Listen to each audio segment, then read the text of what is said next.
비판은 없는 거죠. 오늘 저희들에게 주시는 하나님의 말씀은 로마서 14장 1절에서 12절까지 말씀입니다. 로마서 14장 1절에서 12절까지 말씀입니다. 로마서 14장 1절부터 12절까지 말씀 한 절씩 교독합니다. 믿음이 연약한 자를 너희가 받되 그의 의견을 비판하지 말라.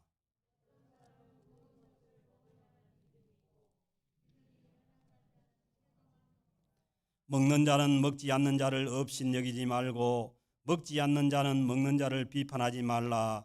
이는 하나님이 그를 받으셨음이라.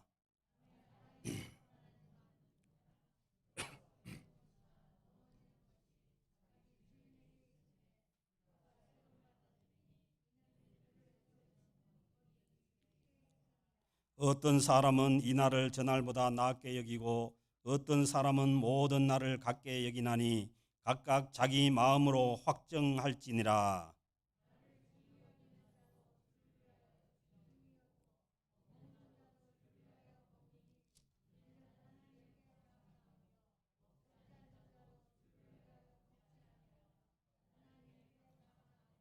우리 중에 누구든지 자기를 위하여 사는 자가 없고 자기를 위하여 죽는 자도 없도다.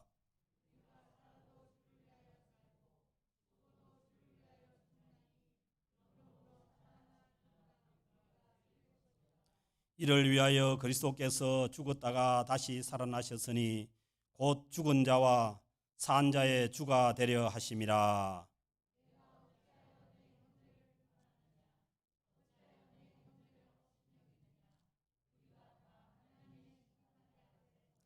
기록되었으되 주께서 이르시되 내가 살았노니 모든 무릎이 내게 꿇을 것이요 모든 혀가 하나님께 자백하리라 하였느니라.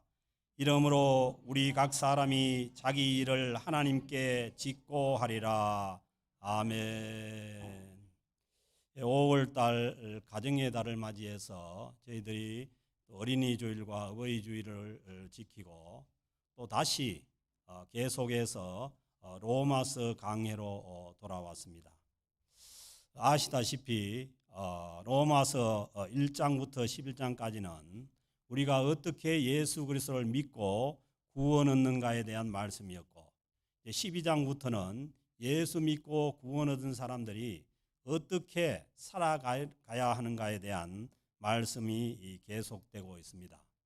그래서 오늘 주신 이 로마서 14장 말씀은 이 교회 공동체에서 믿음이 연약한 자를 어떻게 대할 것인가, 거기에 대한 말씀을 주시고 있습니다. 1절 말씀 보면은 먼저 믿음이 연약한 자를 받아주라고 말씀합니다. 받는다는 영어 단어가 accept 한다는 단어예요. 그러니까 이 받는다는 단어는 예수님께서 죄인 된 우리를 주님의 십자가를 통해서 우리를 받아주신 그 받아주셨다는 단어가 여기에 14장 1절에 나오는 이 받는다는 단어하고 같은 단어예요. 그래서 우리는 믿음이 연약하고 부족한 자들을 우리가 죄인 되었을 때 우리를 받아준 것처럼 우리도 그들을 받아주라는 말씀입니다. 그래서 교회 공동체 밖에 있다가 교회로 부름을 받고 오는 자들은 어떻게 보면은 아직 그 어린 믿음을 가지고 있어서 믿음이 연약할 수가 있고, 그리고 또 예수님을 잘 믿다가도 어려운 역경을 만나거나 시험에 빠지게 되면은 믿음이 약해져 있는 자들도 있습니다. 그들을 받아주라는 거예요. 그리고 이어지는 말씀 보면은 믿음이 연약한 자를 너희가 받되, 우리가 믿음이 연약한 자를 우리가 받는데 어떻게 받느냐 하면은 그의 의견을 비판하지 말라는 거예요. 믿음이 없고 믿음이 연약한 자들의 생각이나 의견을 비판하지 말라는 겁니다. 그래야만 믿음이 연약한 자들을 우리가 우리 공동체에 받아줄 수가 있는 것이에요. 그래서 믿음도 없는데, 믿음이 연약한데 그의 의견을 비판을 해버리면은 우리는 그 사람들을 주님께서 우리가 죄인 되었을 때 우리를 받아주신 것처럼 그 사람들을 우리가 받아줄 수가 없다는 거예요. 그래서 이 초대교회 때도 초대교회 때 이제 특별한 문제는 뭐냐 하면은 그 유대인들, 구약을 알고 율법을 알고 있는 유대인들이 예수를 믿고 돌아오는 경우가 있었고, 또 전혀 율법이나 구약을 알지 못한 이방인들이 예수를 믿고 기독교인이 되는 그런 이제 케이스가 두 케이스가 있었던 거예요. 그래서 서로가 다른 거죠. 지금도 우리는 어떻게 보면은 그런 상황 가운데 있는 거예요. 이 유대인 공동체는 구약의 율법을 철저하게 지키고, 그리고 여러분들이 보는 것처럼 이분들은 앞에 이 십계명의 두 돌판과 또 토라가 이 안에 들어 있어요. 이 정도로 뭐냐면 구약의 율법을 중시하는 사람들이에요. 그렇다고 해서 이 사람들이 예수님을 안 믿는 사람들이 아니고 삼일체 예수님을 믿고, 삼일체 하나님을 믿고 하나님께로 돌아온 사람들입니다. 그래서 이 앞에 보면은 예수아라는 그런 이제 이 상징을 놓고 있는 거죠. 그런데 이 이방인들은 전혀 율법이나 아니면은 구약에 대한 어떤 지식이 배경이 없는 거죠.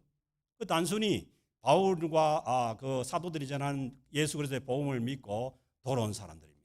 그래서 그 사람들이 한 공동체에 있게 되니까 여러 가지 초대교회에 여러 가지 문제들이 생긴 겁니다.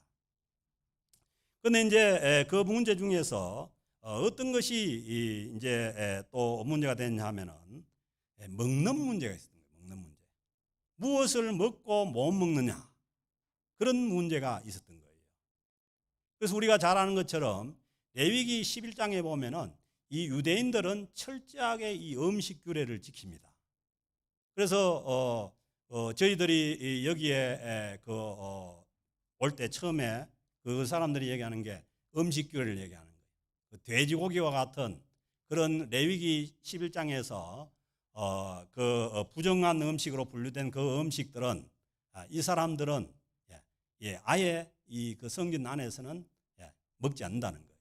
그거는 뭐냐 하면은 그 유대인들이 철저하게 뭐냐 하면은 자기의 그 음식 규례를 지키는 거예요.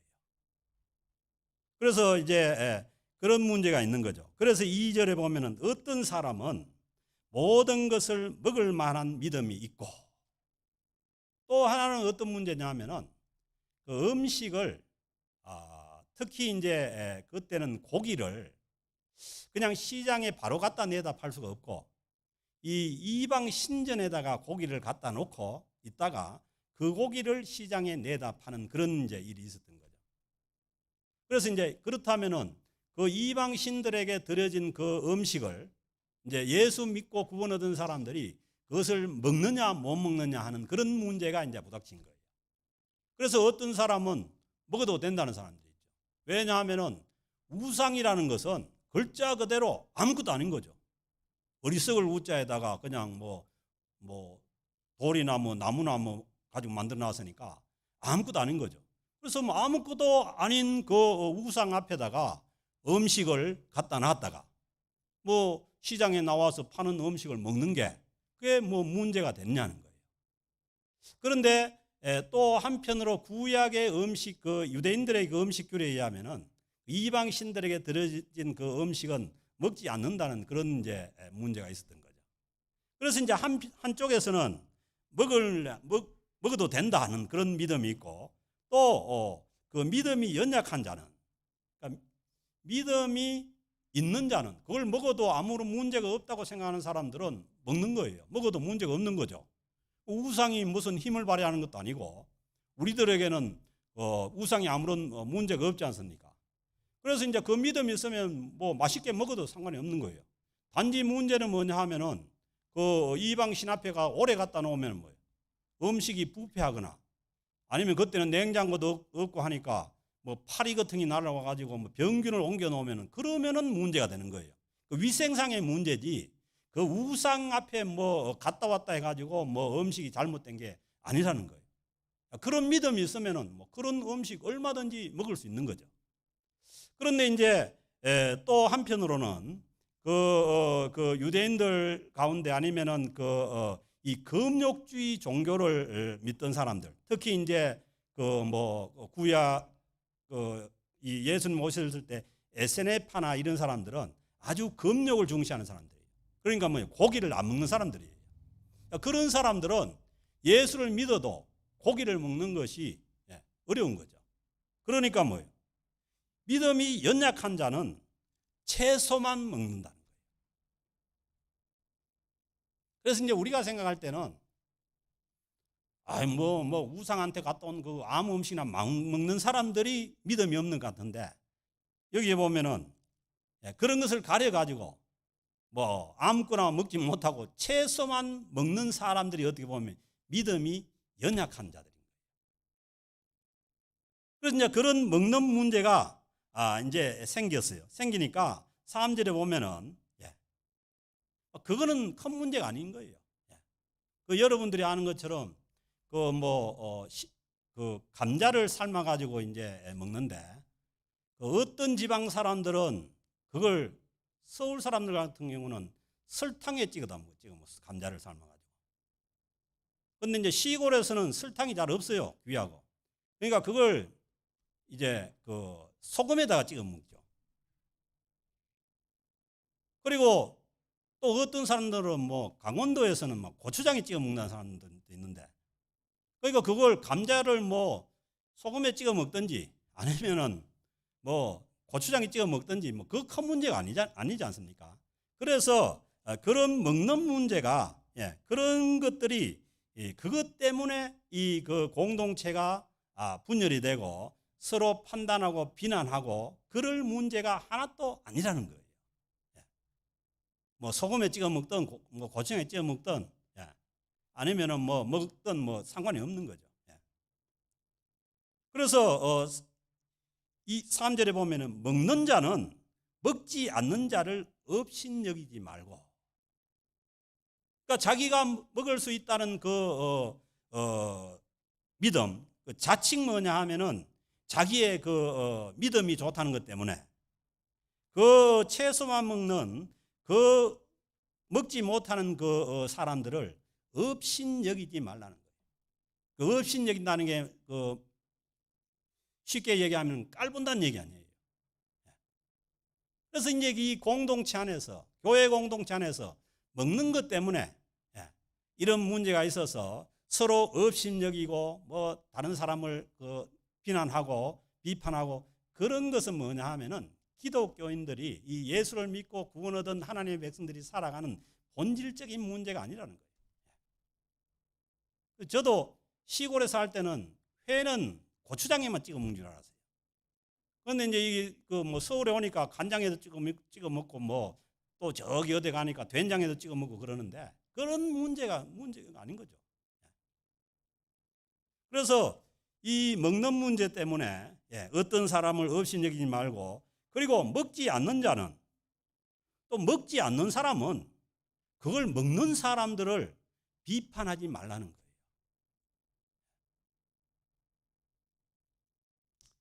왜냐하면은 하나님께서 주님의 교회 공동체로 부르신 사람들은 말씀이 이 3절 말씀은 하나님이 그들을 다 받아주셨다는 거예요. 아멘. 우리는 하나님께서 우리를 다 받아주셨기에 주님의 교회 공동체 안에 있는 것이지, 주님께서 받아주시지 않으면 우리가 있을 수 없는 거죠. 그 주님께서 우리를 받으실 때 어떻게 받으셨다고요? 하나님의 하나밖에 없는 독생자 예수 그리스도를 이 땅에 보내셔가지고 인간이 당할 수 있는 최고의 고난을, 모든 고난을 다 당하시고 죄인된 우리를 받아주셨잖아요. 그렇게 받아주신 것을 이 안에 있는 우리끼리 서로 받는다 못 받는다 하면 이것은 뭐냐면 큰 우리의 잘못이죠. 그래서 주님께서도 마태복음 7장에서 보면은 비판을 받지 아니하거든 비판하지 말아라는 거예요. 그리고 2절에 보면 너희가 비판하는 그 비판으로 너희들이 비판하는 그 비판으로 너희가 비판을 받을 것이요. 그러니까 내가 비판을 하면은 반드시 뭐냐면 나도 비판을 받게 돼 있다는 거예요. 그리고 너희가 헤아리는 그 헤아림으로 너희가 헤아리는 받을 것이나. 그러니까 너희가 참 다른 사람의 어떤 약점이나 그 잘못된 것을 후벼파고 그렇게 하면은 반드시 뭐냐 하면은 우리도 자신도 그렇게 당한다는 거예요. 그렇게 하니까 주님께서 주님의 백성들을 보호하기 위해서라도 그렇게 하지 말라는 거예요. 그 4절에 보면은 보라 내 눈 속에 들보가 있는데 자기 눈 속에 눈을 덮어버리는 큰 들보가 박혀 있는데 어떻게 상대방의 티를 뺄 수가 있냐는 거예요. 그러니까 5절에 보면은 외식하는 자여 먼저 할 것이 뭐냐 하면은 항상 이 신앙생활에는 먼저가 있는 거죠. 먼저 하는 것은 뭐냐 하면은 내 눈에서 내 눈 속에서 들보를 빼내라는 거예요. 그래야 바로 보인다는 거예요. 내 눈 속에 들보를 가지고 내 기준에 의해서 나하고 다르다고 해가지고 그 사람들을 비판하고 판단한다면은 그것은 뭐냐 하면은 어불성설입니다. 그래서 예수님께서도 비판하지 말라는 거예요. 세상하고 교회 공동체는 다른 거죠. 세상에서 모든 정치나 그런 것들은 서로 비판을 해가면서 발전적으로 나갈 수가 있어요. 그러나 주님께서 받아주신 이 교회 공동체는 뭐냐 하면은 서로 약점이나 결점을 헤아려서 비판하고 그렇게 해가지고는 주님의 교회 공동체가 바로 될 수 없기 때문에 예수님도 비판하지 말라고 하시는 것이고 또 그 예수님의 말씀을 따르는 사도 바울도 오늘 주시는 말씀에서 뭐예요? 비판하지 말라는 거예요. 그래야만 뭐예요? 유대교회 유대교를 배경을 하고 있는 그 유대인들하고 그 다음에 유대인 전혀 유대 공동체 관계없는 이방인들이 들어와 가지고 한 공동체로 한 기독교 공동체로 세워져 나갈 수가 있기 때문에 그런 거 아니에요. 그래서 오늘날 우리가 뭐 한국에서도 그렇지만 이 이민교회는 뭐 다양합니다. 뭐 50년 전에 오신 분들부터 해서 뭐 어제 온 사람들까지 이 시간 간격이 다양하고 그리고 어떤 사람들은 뭐 독일을 거쳐 온 사람도 있고 또 미국 갔다 온 사람도 있고 또 일본에 갔다가 또 온 사람도 있고 그러니까 지역적으로도 한국에서 온 사람도 뭐 전라도 사람도 있고 서울 사람도 있고 경상도 사람도 있고 뭐 다양한 거예요. 그러니까 이 다양한 그러한 사람들이 이 모인 공동체가 자기하고 다르다고 해가지고 자기 기준을 가지고 다른 사람들을 판단하고 비판한다면은 이것은 뭐냐면 바른 기독교 공동체가 될 수가 없는 것이죠. 그래서 그 4절에 보면은 이 비판하는 사람들 하나님께서 이 말씀을 통해서 굉장히 나무랍니다. 그 4절에 보면 남의 하인을 비판하는 너는 누구냐? 하나님의 종들을 그리고 하나님의 사람들을 하나님께서 예수님의 그 십자가의 보혈을 통해서 받아주신 그 사람들을 비판하는 사람들은 도대체 너는 누구냐 이 얘기예요. 그가 서 있는 것이나 넘어져 있는 것이 자기 주인에게 있음에 하나님께서 부르시고 그가 넘어지고 서는 것도 하나님께서 하나님 손에 있는데 자기 주인에게 있는데 그를 세우는 것도 하나님이신데 이는 그를 세우시는 권능이 누구께 있다는 거예요? 주님께 있다는 거예요.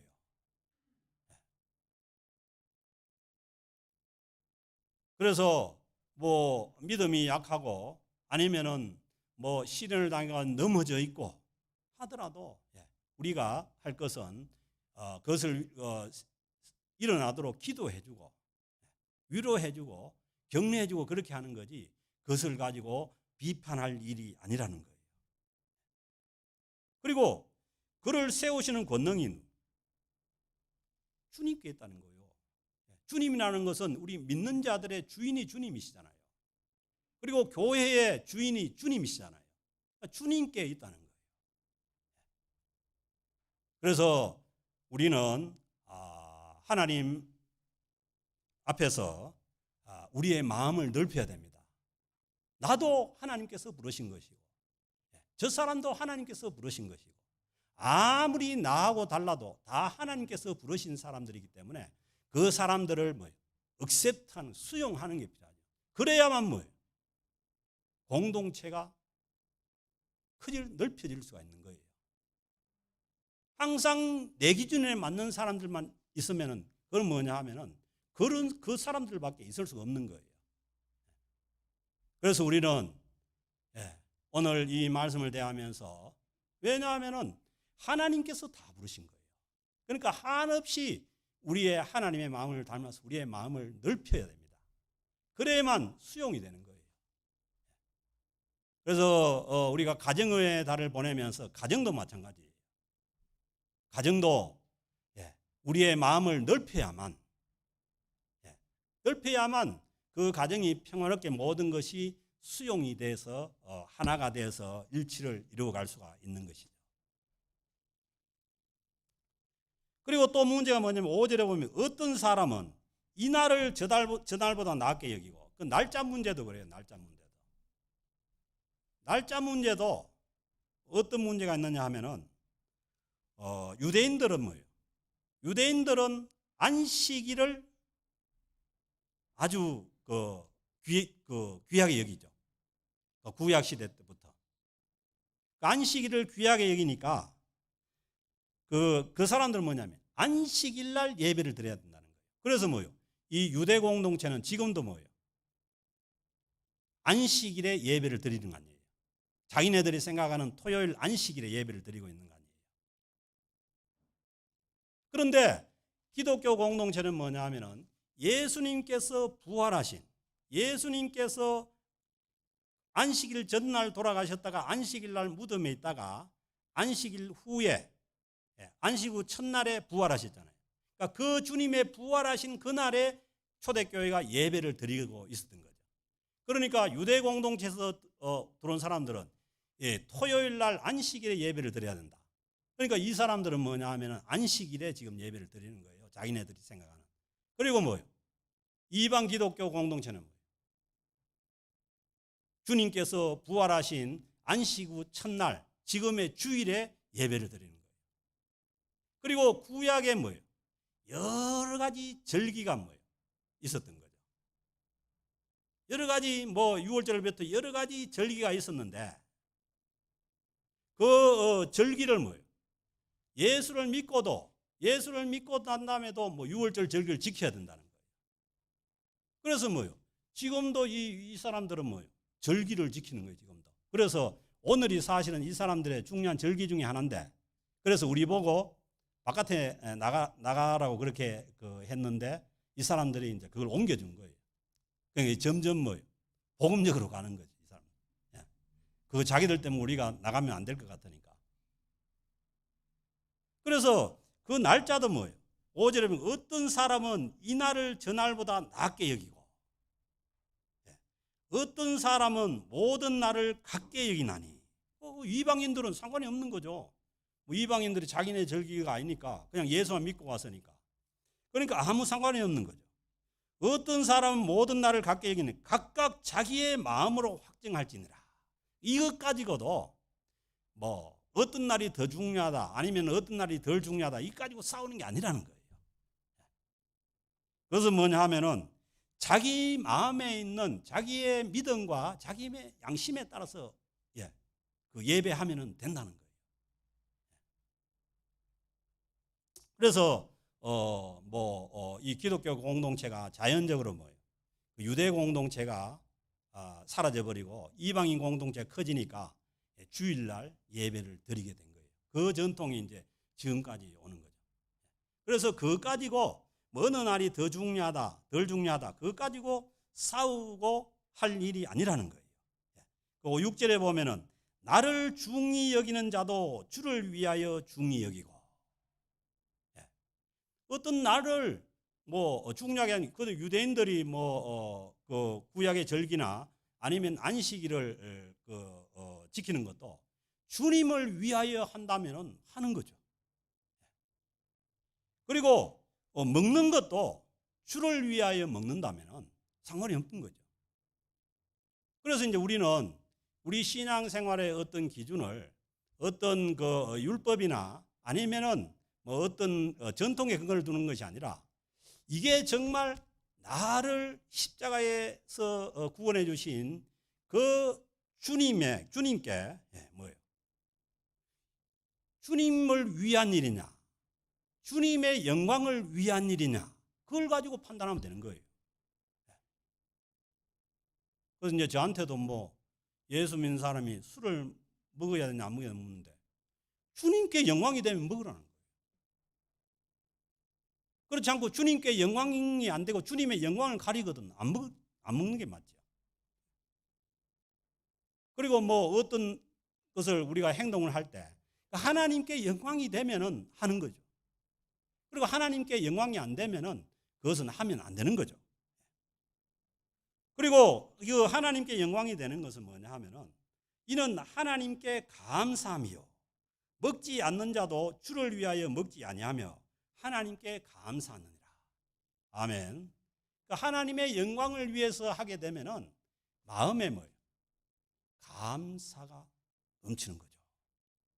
그래서 이게 내가 하나님의 영광을 위해서 하고 있는 건지 아니면은 다른 세상을 따라가는 건지 그걸 어떻게 보면 우리가 우리의 어떤 감정적으로 알 수 있는 하나님 앞에 하는 것들은 다 감사 속에서 감사가 넘치는 일들을 하게 됩니다.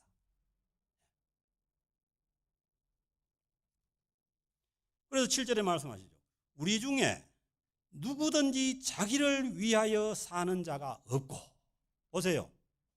예수 믿는 사람들의 이 모토가 뭔지 보세요. 우리를 위해서 독생자 예수 하나님의 아들 된 예수 그리스도가 오셔서 십자가에 죽으시고 우리를 구원하셔서 우리의 주가 되시고 우리를 하나님의 자녀로 삼아 주셨으니까 우리는 뭐냐 하면은 자기를 위해서 사는 게 없다는 거예요.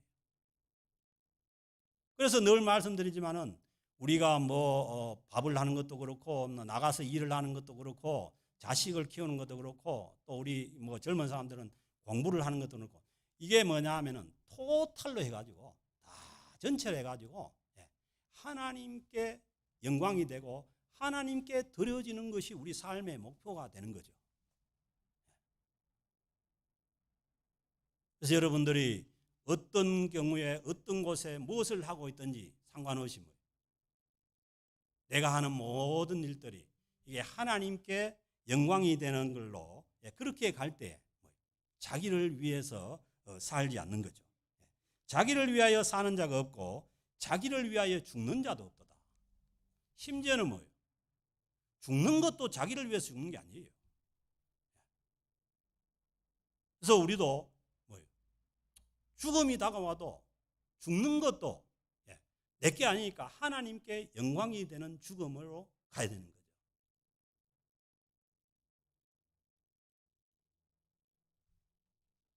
그래서 8절에도 말씀드렸는데 우리가 살아도 주를 위해서 살고 살아도 열심히 살아도 주를 위해서 사는 것이고 그리고 죽어도 주를 위해서 죽나니 그러므로 사나 죽으나 우리가 뭐예요? 주님의 것이라는 거예요. 그래서 이제 가장 기본적인 것은 뭐냐 하면은 크리스찬은 뭐냐 하면은 크리스찬이라는 단어 자체가 주님께 속한 자예요. 주님의 것이라는 거예요. 그래서 이제 세상에는 그런 노래도 있잖아요. 내 인생은 나의 것이라고 막 외치잖아요. 그거 아닙니다. 내 인생은 나의 것이 아니고 크리스찬은 주님께서 우리를 십자가에서 구원해 주신 자들은 우리가 주님의 것이라는 거예요. 그래서 우리가 크리스찬인 거예요. 그래서 우리가 혹시나 내 인생이 내 것이라고 생각하고 살고 있다면 주님은 결코 내 것을 통해 가지고 하나님께서 영광을 받으시기를 원치 않아요. 우리가 먼저 예수 그리스도를 통해서 주님을 믿고 주님 것이 되어서 그 주님 것으로 하나님 앞에 영광을 돌리게 되는 겁니다. 9절에 이를 위하여 그리스도께서 죽었다가 다시 살아났어요. 왜 그리스도께서 그 십자가를 지시고 고난을 당하시 죽었냐면 우리를 주님 것이 되게 하기 위해서 그랬다는 거예요. 그리스도께서 죽었다가 다시 살아나셨으니 곧 죽은 자와 산 자의 주가 되려 하심이라. 아멘. 죽은 자뿐만 아니라 산 자뿐만 아니라 죽은 자의 주가 누구냐면 예수 그리스도라는 거예요. 그래서 우리는 뭐예요? 예수 그리스도 안에 영원한 생명이 있는 거죠. 골로새서 3장에 말씀하죠. 우리의 영원한 생명이 어디에 감춰져 있다고요? 주님 안에 감춰져 있다는 거예요. 그래서 뭐예요? 예수 그리스도는 십자가에 죽으셨다가 부활하신 예수 그리스도는 살아있는 자뿐만 아니라 죽은 자의 주가 되셨다는 거예요. 그래서 우리는 주님 안에 있는 한 결코 우리는 이 세상을 우리가 떠나가더라도 우리는 주님께서 우리의 주인이십니다. 당연히 우리는 주님께로 가게 되어 있는 거죠. 그러니까 이 세상에서 우리는 우리의 그 인생인 내 인생의 주인인 내가 아니라 예수 그리스도 주님께서 우리의 인생의 주인임을 알아야 됩니다. 그래서 또 10절에 다시 말씀합니다. 그러므로 나도 내 인생의 주인이 주님이시고 그리고 당신도 주님이시고 하나님의 부름을 받은 모든 자들의 뭐예요? 주인은 주님이실 거예요. 그런데 그 주인이 하나님인데 하나님이시고 예수 그리스도이신데 그런데 그 형제를 그렇게 비판할 수가 있냐는 거예요.